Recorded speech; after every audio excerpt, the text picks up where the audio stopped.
अब हमें वापस एडमंड के पास लौटना होगा। जब विच ने उसे इतनी दूर तक पैदल चलाया जितना उसने कभी सोचा भी नहीं था कि कोई इंसान चल सकता है, तब आखिरकार वो एक अंधेरी घाटी में रुकी। चारों ओर एफआईआर ट्रीज और यू ट्रीज की घनी छाया थी। एडमंड वही थककर जमीन पर गिर पड़ा और पेट के बल लेट गया। अब उसमें कुछ भी करने की ताकत नहीं बची थी। उसे इस बात की भी परवाह नहीं थी कि आगे उसके साथ क्या होने वाला है। बस कोई उसे कुछ देर वही लेटे रहने दे। वो इतना थक चुका था कि उसे अपनी भूख और प्यास का भी एहसास नहीं हो रहा था। विच और ड्वार्फ उसके पास ही धीमी आवाज में बात कर रहे थे। नहीं, ड्वार्फ ने कहा, अब इसका कोई फायदा नहीं है क्वीन। अब तक वे स्टोन टेबल तक पहुंच चुके होंगे। शायद वुल्फ हमें ढूंढ ले और कोई खबर लेकर आए। विच ने कहा, अगर वो खबर लेकर आया तो वो अच्छी खबर तो नहीं होगी। ड्वार्फ ने जवाब दिया, केर परवेल में 4 सिंहासन हैं। विच ने कहा, अगर उनमें से केवल 3 ही भरे गए तो तब भविष्यवाणी पूरी नहीं होगी। अब इससे क्या फर्क पड़ेगा जबकि वो यहां आ चुका है। ड्वार्फ ने कहा, वो अभी भी अपनी मालकिन के सामने असलान का नाम लेने की हिम्मत नहीं कर रहा था। हो सकता है वो यहां ज्यादा समय तक न रुके और उसके बाद हम केर परवेल में मौजूद उन तीनों पर हमला कर देंगे। फिर भी, ड्वार्फ ने कहा, शायद बेहतर होगा कि हम इस वाले को, ये कहते हुए उसने एडमंड को लात मारी, बातचीत के लिए अपने पास रखें। हाँ, और फिर कोई इसे बचाने आए। विच ने व्यंग्य से कहा। तो ड्वार्फ ने कहा, हमें जो करना है वो अभी कर देना चाहिए। मैं चाहती थी कि यह काम स्टोन टेबल पर ही किया जाता। विच ने कहा, वही सही जगह है। पहले भी हमेशा वही किया जाता रहा है। अब बहुत समय तक स्टोन टेबल का सही इस्तेमाल नहीं हो पाएगा। ड्वार्फ ने कहा। सही कहा, विच ने जवाब दिया। फिर बोली, ठीक है, मैं शुरू करती हूं। उसी समय एक वुल्फ गुर्राता हुआ तेजी से उनके पास आ पहुंचा। मैंने उन्हें देख लिया है। वे सभी उसके साथ स्टोन टेबल पर हैं। उन्होंने मेरे कप्तान मॉग्रिम को मार डाला है। मैं झाड़ियों में छिपा हुआ था और मैंने सब कुछ देखा। एक सन ऑफ एडम ने उसे मार डाला। भागिए, जल्दी भागिए। नहीं, विच ने कहा, भागने की कोई जरूरत नहीं है। तुम जल्दी जाओ और हमारे सभी साथियों को यहां जितनी जल्दी हो सके आने के लिए कहो। जायंट्स और वेयरवुल्व्स को बुलाओ। उन पेड़ों की आत्माओं को बुलाओ जो हमारी तरफ है। गूल्स, बॉगल्स, ओगर्स और मिनटोर्स को बुलाओ। क्रूएल्स, हैग्स, स्पेक्टर्स और टोडस्टूल्स के लोगों को भी बुलाओ। हम युद्ध करेंगे। फिर विच ने अपनी वैन की ओर देखते हुए कहा, क्या मेरे पास अभी भी मेरी वैन नहीं है? क्या वे जैसे ही हमारी ओर बढ़ेंगे मैं उनकी पूरी सेना को पत्थर में नहीं बदल सकती? जल्दी जाओ। तुम्हारे जाने तक मुझे यहां एक छोटा सा काम पूरा करना है। वो विशाल वुल्फ सिर झुकाकर वहां से मुड़ा और तेजी से दौड़ता हुआ चला गया। अब, विच ने कहा, हमारे पास स्टोन टेबल तो है नहीं। देखते हैं, बेहतर होगा कि इसे किसी पेड़ के तने के सामने कर दें। एडमंड को किसी ने बेरमी से खींचकर खड़ा कर दिया। फिर ड्वार्फ ने उसे एक पेड़ के तने से पीठ लगाकर खड़ा किया और कसकर बांध दिया। एडमंड ने देखा कि विच ने अपना बाहरी कपड़ा उतार दिया था। उसके नीचे उसकी बाहें खुली हुई थी और वे बहुत ही भयानक रूप से सफेद थी। अंधेरी घाटी में चारों ओर इतने घने पेड़ थे कि एडमंड को बस उसकी सफेद बाहें ही साफ दिखाई दे रही थी। विक्टिम को तैयार करो, विच ने आदेश दिया। ड्वार्फ ने एडमंड के कपड़े का गला खोला और उसकी कमीज को गर्दन के पास से पीछे कर दिया। फिर उसने एडमंड के बाल पकड़कर उसका सिर पीछे खींच दिया, जिससे उसकी ठुड्डी ऊपर उठ गई। इसके बाद एडमंड ने एक अजीब आवाज सुनी, वेज, वेज, वेज। कुछ पल के लिए वो समझ नहीं पाया कि ये आवाज किस चीज की है। फिर उसे समझ आया, ये चाकू को तेज करने की आवाज थी। उसी क्षण उसे चारों दिशाओं से तेज चीख पुकार सुनाई दी। घोड़ों के खुरों की आवाज आने लगी, पंखों के फड़फड़ाने की आवाजें गूंजने लगी। विच चीखी और अचानक चारों ओर अफरातफरी मच गई। फिर एडमंड ने महसूस किया कि उसे बांधने वाली रस्सियां खोली जा रही थी। कुछ मजबूत बाहों ने उसे सहारा दिया और बड़ी दयालु आवाजें कहने लगी, इसे लेटने दो, इसे थोड़ी वाइन दो, ये पी लो, शांत रहो, अब तुम थोड़ी देर में ठीक हो जाओगे। इसके बाद एडमंड ने कुछ ऐसी आवाजें सुनी जो उससे नहीं बल्कि आपस में बात कर रहे लोगों की थी। विच कहा है, मुझे लगा वो तुम्हारे पास है। मैंने उसका चाकू उसके हाथ से गिरा दिया था। उसके बाद मैंने ड्वार्फ का पीछा किया। क्या तुम कहना चाहते हो कि वो भाग गई? एक आदमी एक साथ सब चीजों का ध्यान तो नहीं रख सकता। वो क्या है? ओह, माफ करना, ये तो सिर्फ एक पुराना पेड़ का ठूंठ है। इसी समय एडमंड बेहोश होकर गिर पड़ा। कुछ समय बाद सेंटोर्स, यूनिकॉर्न्स, डियर और बर्ड्स, जो वास्तव में वही रेस्क्यू पार्टी थे जिन्हें असलान ने पिछले अध्याय में भेजा था, एडमंड को अपने साथ लेकर वापस स्टोन टेबल की ओर चल पड़े। लेकिन अगर वे देख पाते कि उनके चले जाने के बाद उस घाटी में क्या हुआ, तो शायद वे बहुत हैरान होते। घाटी एकदम शांत हो गई। कुछ देर बाद चांद और अधिक चमकने लगा। अगर तुम उस समय वहां होते तो तुम्हें चांदनी में एक पुराने पेड़ के ठूंठ और एक बड़े पत्थर की छाया दिखाई देती। लेकिन अगर तुम उन्हें ध्यान से देखते रहते तो धीरे धीरे तुम्हें उन दोनों में कुछ अजीब दिखाई देने लगता। तुम्हें लगता कि वो पेड़ का ठूंठ असल में एक छोटे मोटे आदमी जैसा दिख रहा है जो जमीन पर बैठा हुआ है। और अगर तुम काफी देर तक देखते रहते तो तुम देखते कि वो ठूंठ उस बड़े पत्थर के पास जाकर खड़ा हो गया। फिर वो बड़ा पत्थर उठकर बैठ जाता और उस ठूंठ से बातें करने लगता। असल में वो ठूंठ और वो पत्थर कोई और नहीं बल्कि विच और ड्वार्फ थे। विच के पास ऐसी जादुई शक्ति थी जिससे वो चीजों को वैसा दिखा सकती थी जैसी वे वास्तव में नहीं थी। जैसे ही उसके हाथ से चाकू गिराया गया था, उसी समय उसने अपनी जादुई शक्ति का इस्तेमाल कर लिया था। उसने अपनी वैंड को भी अपने पास सुरक्षित रखा था।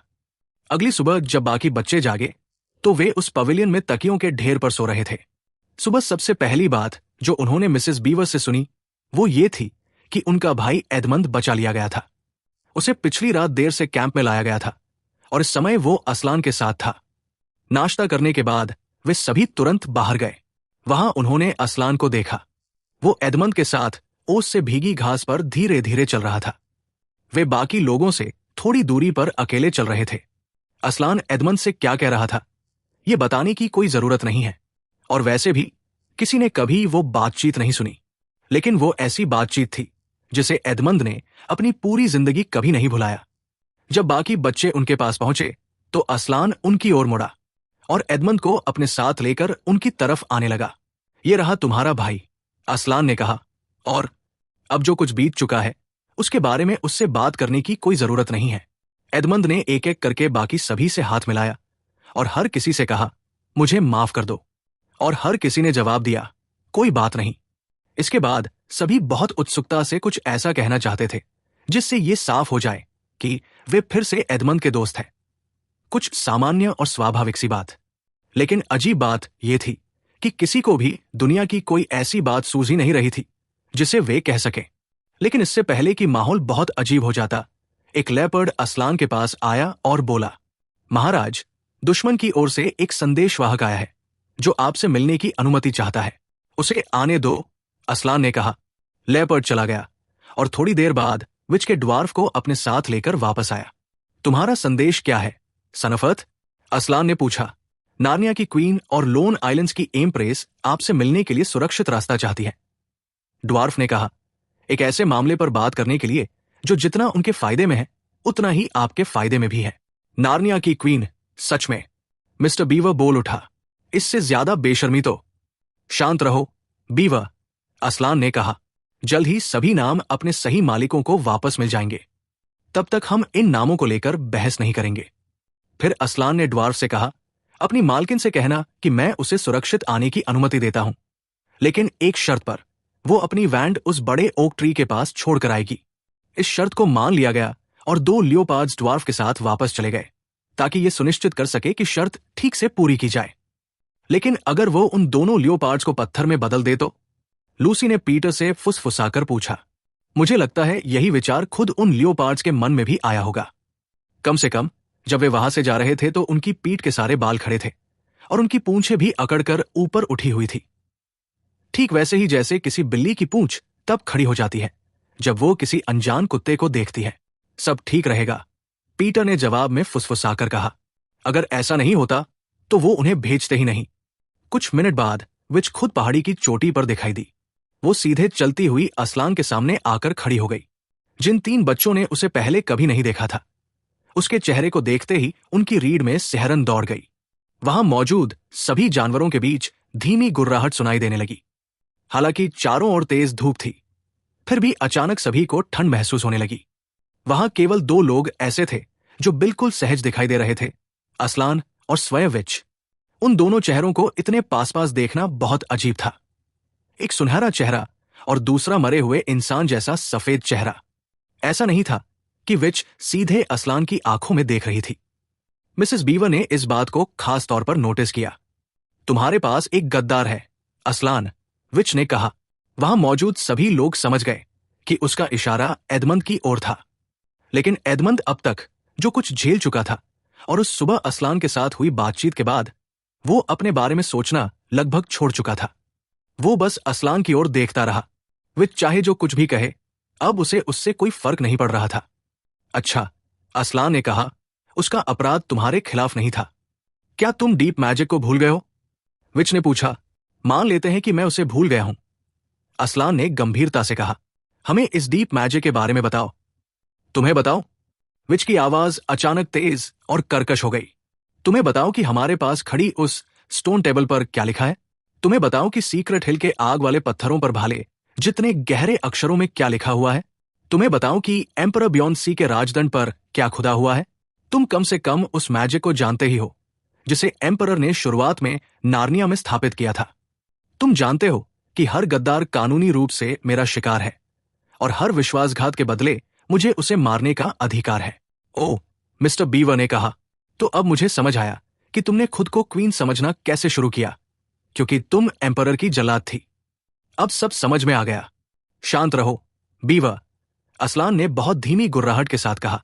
और इसलिए, विच ने आगे कहा, वो इंसान मेरा है। उसकी जिंदगी अब मेरे अधिकार में है। उसका खून मेरी संपत्ति है, तो आकर उसे ले जाओ, बुल ने जोरदार आवाज में कहा। उसके शरीर पर इंसान का सिर था। मूर्ख, विच ने लगभग गुर्राते हुए क्रूर मुस्कान के साथ कहा। क्या तुम्हें सच में लगता है कि तुम्हारा मालिक केवल अपनी ताकत के बल पर मेरे अधिकार छीन सकता है? वो डीप मैजिक को तुमसे बेहतर जानता है। वो जानता है कि अगर लॉ के अनुसार मुझे खून नहीं मिला तो पूरा नार्निया उलट पुलट जाएगा और आग तथा पानी में नष्ट हो जाएगा। ये बात सच है, असलान ने कहा। मैं इससे इनकार नहीं करता। ओह, असलान, सूजन ने लायन के कान में धीरे से कहा। क्या हम, मेरा मतलब है, क्या तुम ऐसा नहीं कर सकते? क्या हम डीप मैजिक के बारे में कुछ नहीं कर सकते? क्या तुम्हारे पास उसके खिलाफ इस्तेमाल करने के लिए कोई दूसरी शक्ति नहीं है? एम्परर की मैजिक के खिलाफ काम करूं? असलान ने उसकी ओर मुड़ते हुए कहा। उसके चेहरे पर हल्की सी नाराजगी दिखाई दी। उसके बाद किसी ने भी असलान के सामने ऐसी बात दोबारा कहने की हिम्मत नहीं की। एडमंड असलान के दूसरी ओर खड़ा था और लगातार असलान के चेहरे की ओर देख रहा था। उसके गले में घुटन सी महसूस हो रही थी। वो सोच रहा था कि क्या उसे कुछ कहना चाहिए, लेकिन अगले ही पल उसे महसूस हुआ कि उससे कुछ करने की उम्मीद नहीं की जा रही थी। उसे बस इंतजार करना था और वही करना था जो उसे कहा जाए। तुम सब पीछे हट जाओ, असलान ने कहा। मैं विच से अकेले बात करूंगा। सभी ने उसकी बात मान ली। इसके बाद का समय बहुत भयानक था। सभी इंतजार करते रहे और सोचते रहे कि लायन और विच आपस में धीमी आवाज में गंभीरता से क्या बात कर रहे हैं। लूसी ने कहा, ओ एडमंड, और रोने लगी। पीटर बाकी सभी से पीठ किए दूर समुद्र की ओर देखता रहा। बीवर्स एक दूसरे के पंजे पकड़े हुए सिर झुकाकर खड़े रहे। सेंटोस बेचैनी से अपने खुर जमीन पर पटक रहे थे। लेकिन आखिरकार हर कोई बिल्कुल शांत हो गया। इतनी शांति छा गई कि छोटी से छोटी आवाज भी सुनाई देने लगी, जैसे पास से उड़ती हुई किसी बम्बलबी की आवाज, नीचे जंगल में बैठे पक्षियों की आवाज या हवा से हिलते पत्तों की सरसराहट। और फिर भी असलान और व्हाइट विच के बीच बातचीत चलती रही। आखिरकार उन्होंने असलान की आवाज सुनी। तुम सब वापस आ सकते हो, उसने कहा। मैंने मामला सुलझा लिया है। उसने तुम्हारे भाई के खून पर अपना दावा छोड़ दिया है। पूरी पहाड़ी पर अचानक ऐसी आवाज फैल गई जैसे हर कोई अब तक अपनी सांस रोककर खड़ा था और अब एक साथ सांस लेने लगा हो। इसके बाद चारों ओर धीमी धीमी बातचीत शुरू हो गई। विच अपने चेहरे पर एक भयंकर खुशी लिए वहां से मुड़ ही रही थी कि अचानक रुक गई और बोली, लेकिन मुझे कैसे पता चलेगा कि यह वादा निभाया जाएगा? हायर, असलान जोरदार गर्जना करते हुए अपने सिंहासन से आधा उठ खड़ा हुआ। उसका विशाल मुंह और अधिक खुल गया। उसकी दहाड़ लगातार तेज होती गई। विच कुछ पल तक अपना मुंह खुला छोड़कर उसे देखती रही। फिर उसने अपने कपड़े उठाए और अपनी जान बचाने के लिए वहां से तेजी से भाग गई। जैसे ही विच वहां से चली गई, असलान ने कहा, हमें तुरंत इस जगह से निकलना होगा। अब इस जगह की जरूरत किसी और काम के लिए पड़ेगी। आज रात हम फोर्ड्स ऑफ बेरोना पर कैंप करेंगे। बेशक हर कोई यह जानने के लिए बेचैन था कि असलान ने विच के साथ आखिर क्या समझौता किया था, लेकिन उसका चेहरा बहुत गंभीर था और उसकी दहाड़ की आवाज अभी भी सबके कानों में गूंज रही थी। इसलिए किसी ने उससे पूछने की हिम्मत नहीं की। खाने के बाद जो पहाड़ी की चोटी पर खुले आसमान के नीचे किया गया था, क्योंकि अब सूरज काफी तेज हो चुका था और उसने घास को सुखा दिया था। सब लोग कुछ समय तक पवेलियन को हटाने और सामान बांधने में व्यस्त रहे। 2 बजे से पहले ही वे यात्रा पर निकल पड़े। वे उत्तर पूर्व दिशा की ओर चलने लगे। उनकी चाल आरामदायक थी, क्योंकि उन्हें बहुत दूर नहीं जाना था। यात्रा के शुरुआती हिस्से में असलान ने पीटर को अपनी युद्ध योजना समझाई। जैसे ही विच यहां का अपना काम पूरा कर लेगी, उसने कहा, लगभग निश्चित है कि विच और उसके साथी अपने हाउस में वापस चले जाएंगे और वहां घेराबंदी की तैयारी करेंगे। तुम शायद उसे रास्ते में रोक सको, लेकिन यह भी हो सकता है कि वो वहां पहुंच जाए। इसके बाद उसने युद्ध की 2 योजनाएं समझाई। एक योजना विच और उसके लोगों से जंगल में लड़ने के लिए थी और दूसरी उसके कैसल पर हमला करने के लिए। पूरे समय असलान पीटर को यह बताता रहा कि उसे सेना का संचालन किस तरह करना है। वो कहता रहा, तुम्हें अपने सेंटोर्स को इस जगह तैनात करना होगा, या तुम्हें स्काउट्स को वहां भेजना होगा ताकि वे ये देख सके कि वो ऐसा कुछ न कर पाए। आखिरकार पीटर ने कहा, लेकिन असलान, आप खुद वहां होंगे। मैं तुम्हें इसका कोई वादा नहीं कर सकता, लायन ने जवाब दिया। और वो पीटर को अपनी रणनीति समझाता रहा। यात्रा के आखिरी हिस्से में सूजन और लूसी ने असलान को सबसे ज्यादा देखा। वो ज्यादा बात नहीं कर रहा था और उन्हें ऐसा लग रहा था जैसे वो उदास हो। अभी दोपहर ही थी जब वे एक ऐसी जगह पहुंचे जहां नदी की घाटी चौड़ी हो गई थी, और नदी भी चौड़ी लेकिन उथली थी। ये फोर्ड्स ऑफ बेरोना था। असलान ने इस तरफ पानी के किनारे कैंप लगाने का आदेश दिया, लेकिन पीटर ने कहा, क्या दूसरी तरफ कैंप करना बेहतर नहीं होगा? कहीं ऐसा ना हो कि वो रात में हम पर हमला करने की कोशिश करे। असलान जैसे किसी और ही चीज के बारे में सोच रहा था। उसने अपनी शानदार अयाल को झटका दिया और खुद को जैसे अचानक होश में लाते हुए कहा, हूं। क्या कहा? पीटर ने अपनी बात दोबारा कही। नहीं, असलान ने धीमी और उदास आवाज में कहा, जैसे इससे कोई फर्क ही नहीं पड़ता। नहीं, वो आज रात हमला नहीं करेगी। फिर उसने गहरी सांस ली, लेकिन कुछ देर बाद उसने कहा, फिर भी तुम्हारा ऐसा सोचना अच्छी बात थी। एक सैनिक को इसी तरह सोचना चाहिए। लेकिन अब इससे कोई खास फर्क नहीं पड़ता। इसके बाद सभी ने वही अपना कैंप लगाना शुरू कर दिया। उस शाम असलान का उदास मूड सभी पर असर डाल रहा था।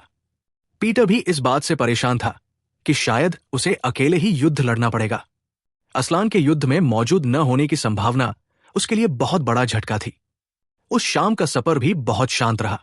सभी को महसूस हो रहा था कि पिछली रात या यहां तक कि उसी सुबह के मुकाबले माहौल कितना बदल गया था। ऐसा लग रहा था जैसे अच्छे दिन अभी शुरू ही हुए थे और पहले से ही उनके खत्म होने का समय करीब आ गया हो। इस एहसास का सूजन पर इतना असर हुआ कि जब वो सोने गई तो उसे नींद ही नहीं आई। काफी देर तक वो बिस्तर पर करवटें बदलती रही और मन ही मन गिनती करती रही। तभी अंधेरे में उसके बिल्कुल पास लूसी ने एक लंबी सांस ली और करवट बदली। क्या तुम्हें भी नींद नहीं आ रही? सूजन ने पूछा। नहीं, लूसी ने कहा, मुझे लगा तुम सो रही हो। सूजन, क्या?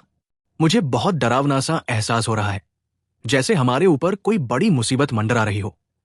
तुम्हें भी ऐसा लग रहा है? क्योंकि सच कहूं तो मुझे भी ऐसा ही लग रहा है।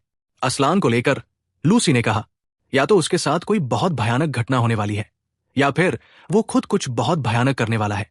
पूरी दोपहर से ही उसके साथ कुछ ठीक नहीं लग रहा, सूजन ने कहा। लूसी, उसने युद्ध में हमारे साथ न होने के बारे में जो कहा था, उसका क्या मतलब था? तुम्हें नहीं लगता कि वो आज रात चुपके से यहां से चला जाएगा और हमें छोड़ देगा? वो अभी कहाँ है? लूसी ने पूछा। क्या वो पवेलियन में है? मुझे नहीं लगता। सूजन, चलो बाहर जाकर देखते हैं, शायद हमें वह दिखाई दे जाए। ठीक है, चलो, सूजन ने कहा। वैसे भी यहां जाकर लेटे रहने से अच्छा है कि हम उसे ढूंढें। दोनों लड़कियां बहुत चुपचाप बाकी सो रहे लोगों के बीच से रास्ता बनाकर पवेलियन से बाहर निकल गई। चांदनी बहुत तेज थी और चारों ओर पूरी तरह शांति थी। केवल नदी के पत्थरों के ऊपर से बहते पानी की आवाज सुनाई दे रही थी। तभी सूजन ने अचानक लूसी का हाथ पकड़ लिया। देखो, कैंप के दूसरी तरफ, ठीक वहां जहां से पेड़ शुरू होते थे। उन्होंने लायन को धीरे धीरे उनसे दूर जंगल की ओर जाते हुए देखा। बिना कुछ कहे दोनों उसके पीछे चल पड़ी। वो उन्हें नदी की घाटी से बाहर एक खड़ी ढलान की ओर ले गया और फिर थोड़ा दाईं तरफ मुड़ा। ऐसा लग रहा था जैसे वो उसी रास्ते से जा रहा हो।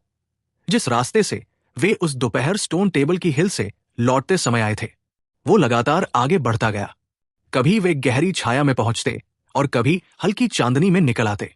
भारी ओस के कारण उनके पैर गीले हो गए, लेकिन असलान कुछ अलग ही दिखाई दे रहा था। वो वैसा असलान नहीं लग रहा था जिसे वे जानते थे। उसकी पूंछ और सिर नीचे झुके हुए थे। वो बहुत धीरे चल रहा था, जैसे वो बेहद थका हुआ हो। फिर वे एक ऐसी खुली जगह से गुजर रहे थे जहां छिपने के लिए कोई छाया नहीं थी।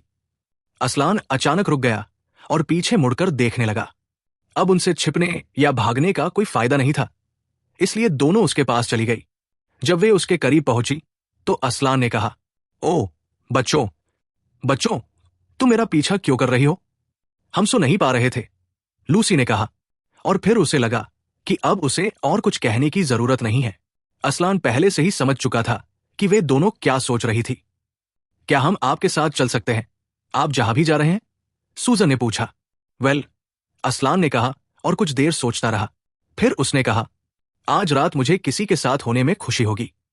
हाँ, तुम दोनों मेरे साथ आ सकती हो, लेकिन तुम्हें वादा करना होगा कि जब मैं रुकने के लिए कहूंगा तब तुम रुक जाओगी। उसके बाद मुझे अकेले आगे जाने देना। ओह, थैंक यू, थैंक यू। हम ऐसा ही करेंगे, दोनों लड़कियों ने कहा। वे फिर आगे बढ़ने लगी। अब लाइन के दोनों तरफ एक एक लड़की चल रही थी, लेकिन असलान कितनी धीमी गति से चल रहा था। उसका विशाल और राजसी सिर इतना झुका हुआ था कि उसकी नाक लगभग घास को छू रही थी। कुछ देर बाद उसका पैर लड़खड़ाया और उसके मुंह से धीमी सी कराहन निकली। असलान, प्यारे असलान, लूसी ने कहा। क्या हुआ है? क्या आप हमें नहीं बता सकते? क्या आप बीमार हैं, प्यारे असलान? सूजन ने पूछा। नहीं, असलान ने कहा, मैं दुखी और अकेला हूं। अपनी हथेलियां मेरी अयाल पर रख दो ताकि मुझे महसूस हो कि तुम दोनों मेरे साथ हो। फिर इसी तरह चलते हैं। और दोनों लड़कियों ने वही किया जिसे असलान की अनुमति के बिना करने की वे कभी हिम्मत नहीं करती। लेकिन जब से उन्होंने पहली बार उसे देखा था, तब से वे यही करना चाहती थी। उन्होंने अपने ठंडे हाथों को असलान के सुंदर घने बालों में छिपा दिया और उन्हें धीरे धीरे सहलाने लगी। इसी तरह वे उसके साथ चलती रही। कुछ देर बाद उन्हें पता चला कि असलान उन्हें उस पहाड़ी की ओर ले जा रहा था जिस पर स्टोन टेबल रखा था। वे उस तरफ से पहाड़ी पर चढ़े जहां पेड़ सबसे ऊपर तक फैले हुए थे। जब वे आखिरी पेड़ तक पहुंचे, उस पेड़ के आसपास कुछ झाड़ियां भी थी। तब असलान रुक गया और बोला, ओ बच्चों, बच्चों, तुम्हें यही रुकना होगा, और चाहे कुछ भी हो जाए खुद को किसी को दिखाई मत देना। अलविदा। दोनों लड़कियां फूट फूट कर रोने लगी। हालांकि उन्हें खुद भी ठीक से पता नहीं था कि वे क्यों रो रही है। वे लायन से लिपट गई और उसकी अयाल, उसकी नाक, उसके पंजों और उसकी बड़ी उदास आंखों को चूमने लगी। फिर असलान उनसे दूर मुड़ा और पहाड़ी की चोटी पर चला गया। लूसी और सूजन झाड़ियों में छिपकर उसे देखती रही। और फिर उन्होंने जो देखा वो कुछ ऐसा था। स्टोन टेबल के चारों ओर लोगों की एक बहुत बड़ी भीड़ खड़ी थी। हालांकि चांद चमक रहा था, फिर भी उनमें से बहुत से लोग ऐसी मशालें लिए हुए थे जिनसे डरावनी लाल लपटें और काला धुआं निकल रहा था। लेकिन वे लोग कौन थे? विशाल ओगर्स, जिनके भयानक दांत बाहर निकले हुए थे। वुल्व्स, बुल हेडेड मैन, बुरे पेड़ों और जहरीले पौधों की आत्माएं। और भी कई ऐसे जीव थे जिनका वर्णन करना मैं नहीं करूंगा, क्योंकि अगर मैंने ऐसा किया तो शायद बड़े लोग तुम्हें ये किताब पढ़ने ही न दें। क्रूएल्स, हैग्स, इंक्यूबसेस, रेट्स, हॉरर्स, एफ्रीट्स, स्प्राइट्स, ऑर्नीज, वूसस और एटेंस। असल में विच की तरफ से लड़ने वाले लगभग सभी जीव वहां मौजूद थे जिन्हें वुल्फ ने उसके आदेश पर बुलाया था।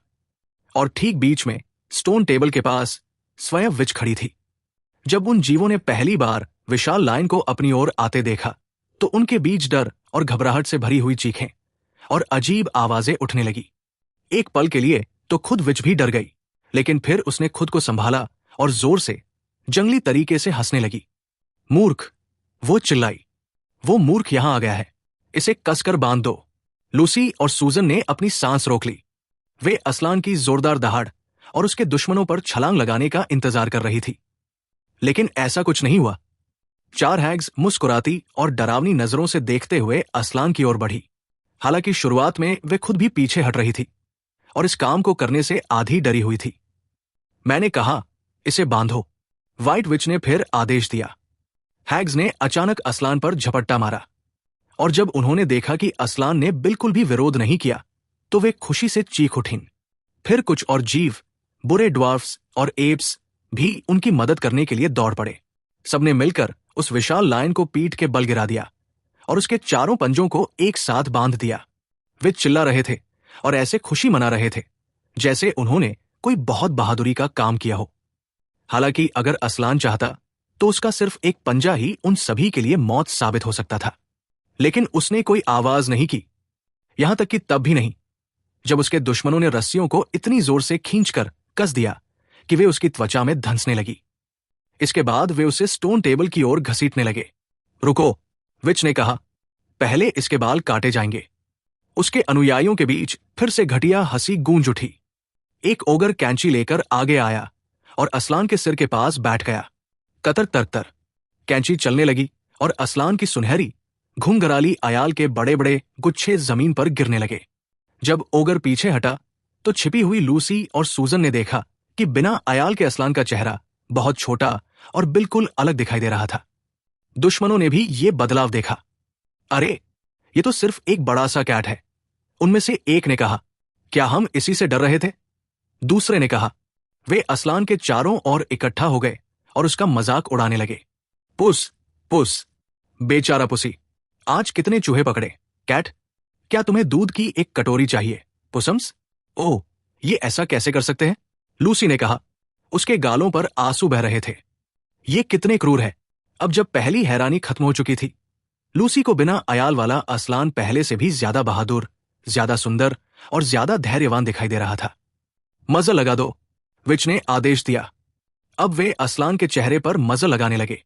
उस समय भी अगर असलान अपने जबड़े खोलकर एक बार काट लेता तो उनमें से 2-3 लोगों के हाथ वही खत्म हो जाते, लेकिन उसने कोई हरकत नहीं की, और यही बात उस पूरी भीड़ को और ज्यादा क्रोधित कर रही थी। अब हर कोई उसके ऊपर टूट पड़ा। जो लोग असलान के बंधे होने के बाद भी उसके पास आने से डर रहे थे, अब उनमें भी हिम्मत आ गई थी। कुछ मिनटों तक तो दोनों लड़कियां असलान को देख भी नहीं पाई, क्योंकि वो पूरी भीड़ से घिर गया था। वे उसे लात मार रहे थे, पीट रहे थे, उस पर थूक रहे थे और उसका मजाक उड़ा रहे थे। आखिरकार उस भीड़ का मन इस क्रूरता से भी भर गया। उन्होंने बंधे और मजल लगाए हुए लायन को स्टोन टेबल की ओर घसीटना शुरू किया। कुछ लोग उसे आगे से खींच रहे थे और कुछ पीछे से धक्का दे रहे थे।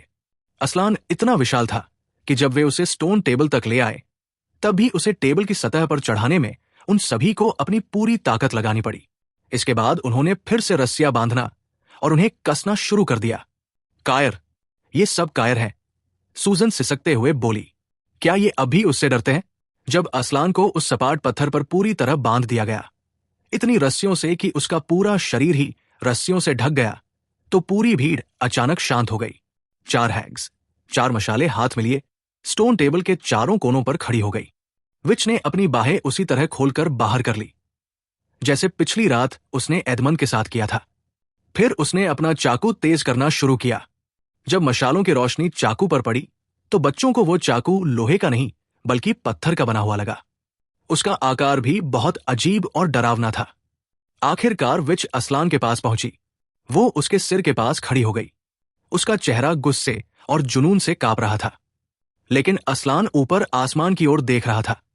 वो अब भी शांत था, न तो गुस्से में और नहीं डरा हुआ, बस थोड़ा उदास। फिर वार करने से ठीक पहले विच झुकी और कांपती हुई आवाज में बोली, और अब कौन जीता? मूर्ख, क्या तुम्हें लगा था कि ये सब करके तुम उस इंसानी गद्दार को बचा लोगे? अब मैं उसे मारने के बजाय तुम्हें मारूंगी, जैसा हमारा समझौता हुआ था। इस तरह डीप मैजिक भी संतुष्ट हो जाएगी, लेकिन तुम्हारे मरने के बाद मुझे उसे मारने से कौन रोकेगा? फिर उसे मेरे हाथों से कौन छुड़ाएगा? समझ लो कि तुमने हमेशा के लिए नार्निया मुझे दे दिया है। तुमने अपनी जिंदगी खो दी है और उसे भी नहीं बचा पाए। इस बात को समझते हुए निराश हो जाओ और मर जाओ। बच्चों ने असलान को मारे जाने का असली क्षण नहीं देखा। वे उस दृश्य को सहन नहीं कर सके और उन्होंने अपनी आंखों पर हाथ रख लिए।